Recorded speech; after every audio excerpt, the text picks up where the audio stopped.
রাজনৈতিক দল গঠন করবে ছাত্ররা, এ নিয়ে দেশ জুড়ে চলছে নানা আলোচনা। বিষয়টি নিয়ে কথা বলেছেন প্রধান উপদেষ্টা ডক্টর মোহাম্মদ ইউনূস। ব্রিটিশ সংবাদ মাধ্যম ফিনান্সিয়াল টাইমসকে দেয়া এক সাক্ষাৎকারে ছাত্রদের দল গঠনের বিষয়টি নিয়ে ধারণা দিয়েছেন তিনি।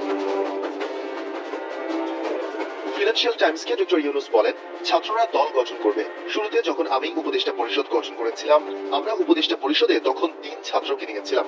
আমি বলেছিলাম যদি তারা দেশের জন্য জীবন দিতে পারে তারা উপদেষ্টা পরিষদে বসতেও পারে এবং যেটির জন্য জীবন দেওয়া হলো সে ব্যাপারে সিদ্ধান্তও নিতে পারে। তারা এখন ভালো কাজ করছে।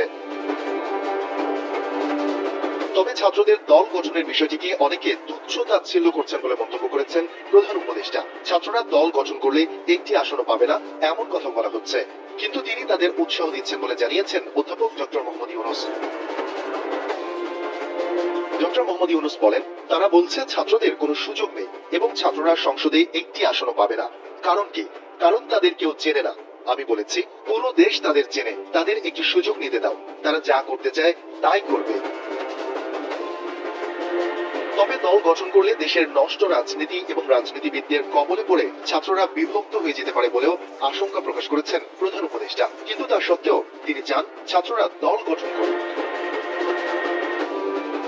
প্রধান উপদেষ্টা বলেন, সম্ভবত দল গঠনের প্রক্রিয়ার সময় তারা বিভক্ত হয়ে যেতে পারে। এটি একটি বিপদ, কারণ এতে রাজনীতি যুক্ত হবে, সব রাজনীতিবিদরা তাদের মধ্যে ঢুকবে।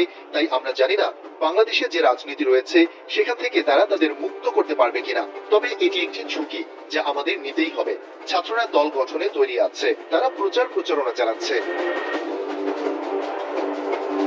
সাক্ষাৎকারে নোবেলজয়ী ডক্টর মোহাম্মদ ইউনূস আরো বলেন, ছাত্ররা রাজনৈতিক দল গঠন করছে, এটা দরকার, কারণ তারা রক্ত দিয়ে যেগুলো অর্জন করেছে সেগুলো রক্ষা করতে হবে, নয়তো সুযোগ সন্ধানীরা সেগুলো নিয়ে যাবে, যারা আগের মতো সবকিছুর পুনরাবৃত্তির সুযোগ খুঁজছে।